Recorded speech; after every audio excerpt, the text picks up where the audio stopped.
Well, we're at what we like to call the business end of the season. The top four is clearer, but not yet set in cement. Take Swans, for example.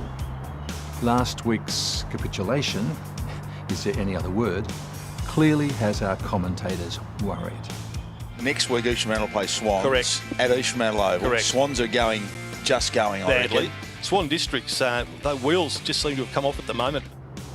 For the record, Phil said Swans would battle to beat East Fremantle today. East Fremantle, after a bit of a slump, have come back to some pretty good form. And Yeah. I think that Swan Districts and Subiaco are going to battle to beat the Sharks. Of course, with the advantage of watching the game live, you'll know that assessment is going to be true. Even so,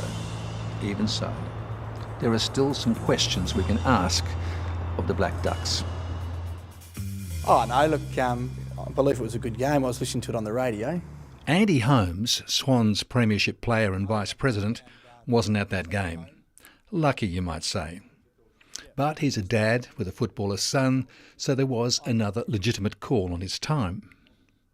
Oh, look, we needed to get that win to have a home final, and I think more so a little bit more confidence for the boys. We seem to have very slow starts. It's been a trait of ours this year, and then try and peg teams back, and I think it happened again on the weekend. I've spoken to Hodes, who was at the game, the president. We didn't kick a goal in the first quarter again, and then we'll get to within a couple of goals and expect to overrun sides, but South Fremantle steadied, and I think they ended up winning by about 37 points. So, I mean, you were good earlier in the season, but what is it, the last 3 games you've lost? And we're nearly at the end. How do you interpret that? How do you feel about that? yeah, look, we should have got home against Claremont. Claremont did to us what We we've should been have, doing but to you didn't. sides. That's the Yeah. point. Oh, look, if you go back to the beginning of the year, we've got a very young side. We've got 75% of our kids playing footy at the moment are local zone kids, which is the first time we've been ahead of Claremont in the local zone intake. Over a long season, we have got young, I won't call them boys, but young men, and they're coming up against bigger bodies week in, week out.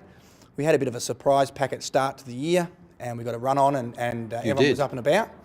And I think a long season starts to wear you down a little bit. The wet weather's come in a bit too, which makes it a bit more of a body-on-body game. And I think that sort of started to wear us down. Early on in the year, we didn't have too many injuries at all either. Well, if you are young and you're hurting and it's a long season, you haven't finished yet. No. And, So what's going to happen to you now? Oh, look, I think Greg Harding's a quality coach, and he would have been doing his But that doesn't rest and change what we just recuperation. talked about, the youth, the pain, the injuries and so on, does it? Oh, look, I think even the East Fremantles, the West Perths, the East Perths are sitting on top, they'll all be carrying their injuries as well. It's how they deal with it from here on in. Probably at this end of the season, there's not too many teams that go out with their 100% fit. They're carrying their little niggling injuries. So it's how they manage it best during the week and get their team up and firing for the weekend. It's all about Saturday. Phil Smart has in his career travelled from Claremont via the AFL to Bassendean. The obvious question to him too.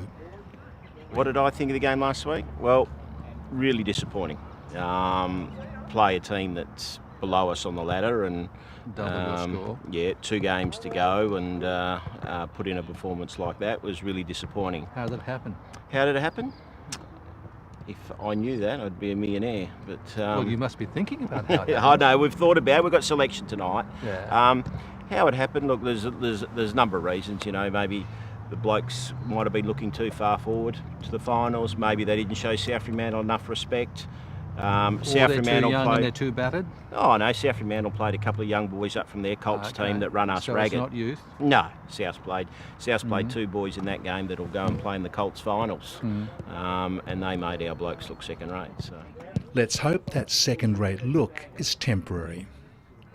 It's no secret that Swans have had financial troubles in the past, so no more star salaries. Swans' recruiting policy today is local and young. for clubs to survive at our level now, and as I say, have sustained success, we got to look at a different model, and our model is going to be develop our own and promote from within. Which you are doing. So out there at the moment then, can you just name a name that you can say is an exemplar of what you're trying to do? Well, you've got the 2 Blakeleys, Connor and Nathan. Connor and Nathan are brothers. Son of Mark From where? Blakely from Bunbury, played for Bunbury Footy Club. Connor will get drafted this year. so he'll only have 1 year with us. Nathan's a medical student, so he's going to be a doctor in the next couple of years, so I'll probably lose Nathan as well, but we've got him for the next couple of years anyway. But they're two boys that have come up through our development squads. We've got Blaine Boakhurst, who's a boy from Port Hedland. What number is he? He's number 9. Right. And he's a boy that's been invited to go to the draft screening session, the state-based one. Very talented player, local boy. Got Aidan Anderson, who's been invited to go to the draft camp as well. So this is all evidence that what you're doing is working. Well, yeah, it is. And the start of the year, the boys were playing good footy. They're not playing such great footy, but you got Kirk Ugle, you got Justin Simpson, you got Talon Ames. They're all local boys from our zone. Yeah. And that's what we've got to build our club. We've got to build our club on being the strongest community-based club in the WAFL. We've got a rule in place at Swans, for example, with our demographic. Players have to work or study to play footy in any of our 3 grades. We'd be the only club that does that. So Colts, reserves or league, if you don't study, go to university, go to school or go to TAFE, No go. right? Or work at least 20 hours a week, you don't play in any grade. Right. That's right up to the league team. Right. Okay, and that's sort of us trying to put something back into our community with our young kids. We put that right through our development squads and our 13s, 14s, 15s coming through. You go to school, you don't go to school, you don't play. Look, it certainly is successful at the moment in the Colts, and we're hoping that success will then feed through for 6 or 8 of those boys ready to play league next year and get in the league squad. And then obviously the 12 or 14 players that we've actually blooded this year are playing good solid league footy. We are the surprise packet, and I think there's still some surprises around the corner.